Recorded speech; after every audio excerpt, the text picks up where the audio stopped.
Rape हुआ था मेरा आज से 3 साल पहले।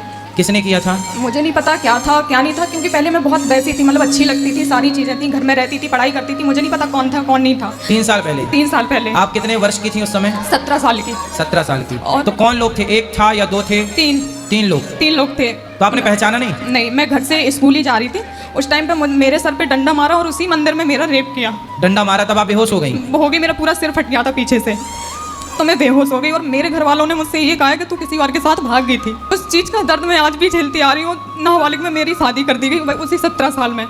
शादी हो गई आपकी? हाँ, एक ऐसे लड़के के साथ जो कि मैं 17 साल की और वो 31 साल का था। तो अब कहाँ है वो जिससे शादी हुई थी? मुझे नहीं पता कहाँ है वो भी, उसको ये चीज़ पता चली। साल भर बहुत मारपीट, इतनी मारपीट कर मुझे खाना भी 2 दिन की बासी तो देता आपके था। पिता ने आपका सपोर्ट नहीं किया? नहीं किया, उनको लगता था कि मैं किसी के साथ भागी हूँ।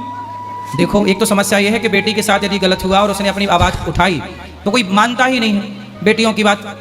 अब देखो 3 लड़कों ने रेप किया, आपने पुलिस कंप्लेंट नहीं की उन लड़कों की? नहीं की, क्योंकि जब मैं अपने घर वालों को मिली तो उन्होंने 6 महीना मुझे कमरे में बंद कर दिया। ना खाना ना पीना कुछ नहीं देते थे। 6 महीने में एक कमरे से निकली नहीं, मैं बिल्कुल पागल हो गई। तो जब आपका सिर फटा तो इलाज कराने हॉस्पिटल नहीं ले गए? नहीं ले गए, गांव में से एक डॉक्टर को पकड़ के उसकी पट्टी करवा दी। फिर ऐसे इंसान से शादी करवा दी, उसको ये चीज़ें पता चली तो वो भी मारपीट इतनी करता था कि आज उसके सारे प्रूफ मारपीट के मेरे फ़ोन में, और मेरा सिर भी यहाँ से फटा रखा, उसने भी बहुत मारा। तो आपके कोई बच्चे हैं? नहीं। तो आपने शादी के बाद उसके साथ कितने समय रही हो? 1 साल। तो उसने मारपीट शुरू की? बहुत ज़्यादा। किस बात के लेके? इन्हीं सब चीज़ों को तो लेकर। आपने उसको ये सब बात बताई? घर वालों ने बता दी थी। घर वालों ने बताई? और वो भी जिससे शादी हुई वो रिश्तेदारी में आते थे हमारी। तो 2024 को मैं घर से निकल गई, उन्होंने भी यही किया, मुझे 1.5 महीने कमरे में बंद रख दिया, कभी खाना कभी पानी कुछ नहीं देते थे कभी।